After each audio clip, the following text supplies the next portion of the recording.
Right, Chelsea 1, Copenhagen 0. We cruise through to the quarterfinals of the UEFA Conference League with a 3-1 aggregate scoreline over the Danes. And at the time of recording, we still do not know who will be playing in that quarterfinal, whether it will be Molde or Legia Warsaw. But either way, I don't really care because I think Copenhagen are better than both of those sides, to be honest. I think, barring Fiorentina, maybe, we've probably just come up against the second or third best team in this competition and eliminated them. So we're going to speak about the match and we're going to speak about the ramifications it has and then look forward to Sunday's match against Arsenal and if there was anything that we can learn from today's game. But before we get into all of that, people, welcome back to the Joey Knight podcast. If you are new around here, please do subscribe to the channel. Hit the like button on this video right now. It helps me out more than you could possibly imagine. There's around 30% of you guys that are tuning in to nearly every single video that aren't subscribed to the channel. So it's one click of a button and it really helps me out. Please, can you do that right now? Now let's speak about the game, and as you can see on screen now, here is the starting lineup that Enzo Maresca went with, and I think there were maybe one or two eyebrows raised with this starting lineup. I didn't think that he would go as strong with this starting lineup as he actually did, because there's a lot of players that featured here that I do believe will probably feature against Arsenal. Most significantly, Moises Caicedo, Enzo Fernandez and Pedro Neto. And do you know what? I say there's a lot. There's only 3 out of 11, really. And, Moises Caicedo, he played a little bit too long for me in this match. I was, along with everyone in the live stream, we were really wanting him to be bought off, probably from really about the hour mark onwards. Bearing in mind we had Reece James on the bench, we had Matisse Amargu, the player that we signed for absolutely no reason because he's going to get fuck all minutes, but we signed him and we said, don't worry, we've brought in midfield reinforcement, but either way, he didn't get on the pitch. Now, Joshua Changpong was the player that was inverting. I'm not going to say he did a bad job at it. I'm not going to say he did a good job at it. Let's be honest. Today was a lackluster first half at best, and a boring first half, probably one of the worst we've seen so far this season at worst, if you were going to describe it. Chelsea did not have a shot on goal in that first half. Copenhagen understood that they needed to come out.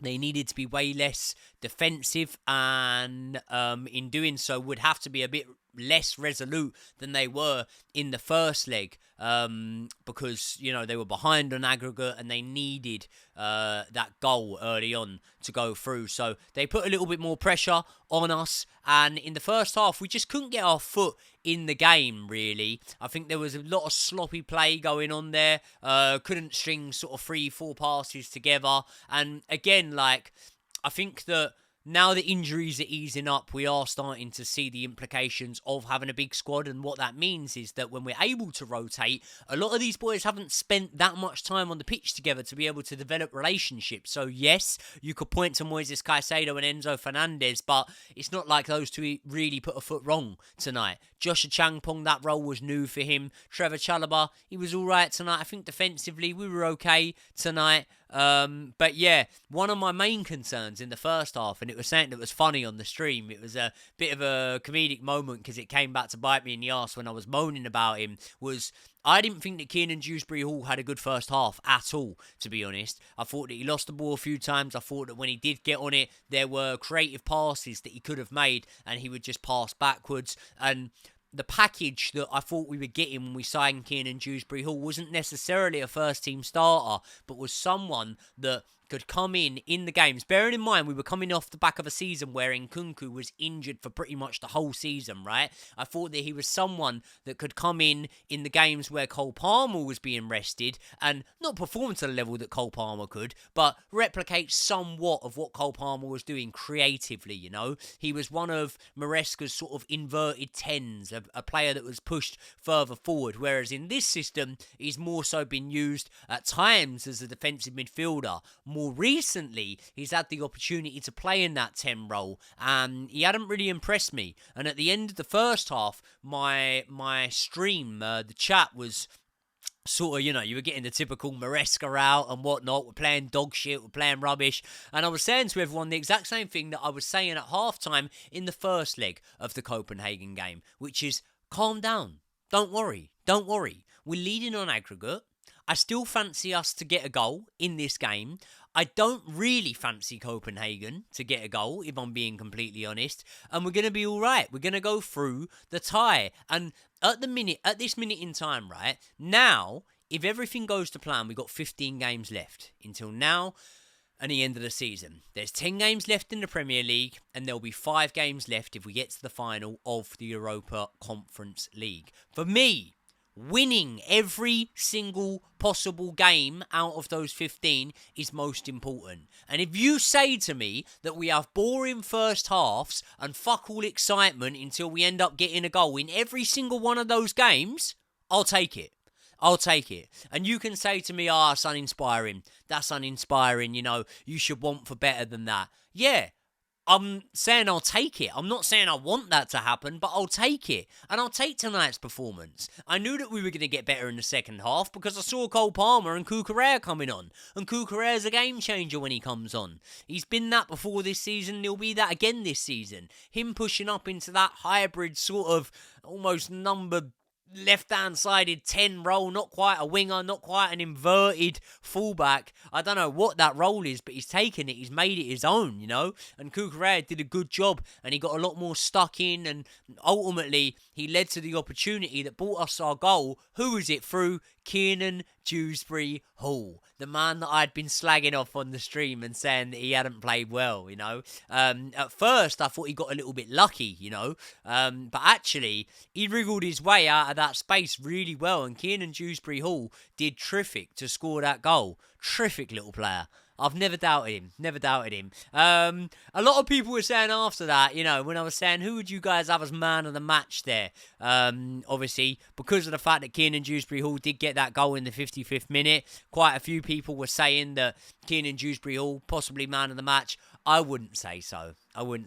Listen, he won us the match. He didn't win us the tie. I thought he did some things good. I thought he did some things very average, and I thought he did some things bad. Overall, I can't say Kiernan Dewsbury Hall will be man of the match. Man of the match for me in that one would have to be Moises Caicedo. I think that we could give Moises Caicedo man of the match every week, to be honest. But because he's so consistent, it's like that base level flat line of consistency where you're just like, well, you're always wicked. You're always good. Do you know what I mean? And therefore, if someone really turns up, then we'll give it to them. We'll give them that man of the match. And maybe that's not the right thing to do, but it just is what happens.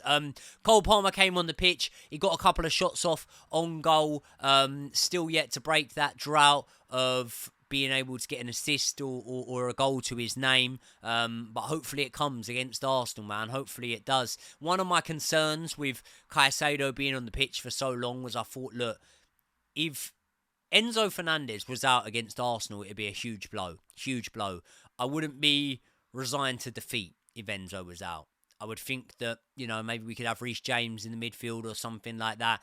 If Caicedo was out against Arsenal, I don't think we'd have any chance of winning the game. So once we were comfortable, once we had that goal in the 55th, really for me, that's when Caicedo should have come off. Give him as much rest as possible before the away trip to the Emirates. And listen, we need to get at least a result, and I believe we need to win against Arsenal, not only for our Champions League hopes, but just for pride, man. They've had the better of us way too often recently, and at least now we can go in saying, okay, we're on a winning run now, We haven't lost since the Aston Villa game, and you can say, they've been 1-0s or 2-1s, and we've scraped by. A win's a win, and at this point of the season, as I say, we just need to keep collecting the points, keep trying to be realists and give criticism where it's due and where it's levelled, and in the important matches we need to be winning these games. But at the same time, if we can inspire a bit of positivity,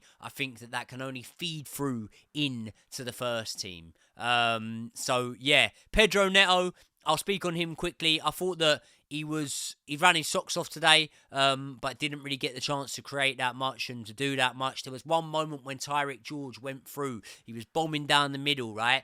There was players marking whoever it was bombing on down the left-hand side at the time. I think it could have been Nkunku. I think it was Nkunku. Pedro Neto was in space on the right-hand side. Had Tyreek George fed him in that moment, Pedro Neto probably would have got a goal to his name in this game. And it was unfortunate he didn't. But at the same time, no use crying over spilt milk, right? The only team that I really think we have to worry about in this competition are Fiorentina at the minute. I think that'll be a hard one, and if we can avoid them till the final over a game, we're going to beat Fiorentina. Don't worry about that. But yeah, all eyes ahead on Arsenal now, and both Spurs and Man United, I think, going through tonight. And a lot of people have said, oh, God, that means 5th place might be off the cards with the coefficient and whatnot, right? I've heard from the most intelligent man I know, the big dog, Josh Aveste, that 5th place is going to get us the coefficient this season, right? And also, if an English side wins the Europa League, right?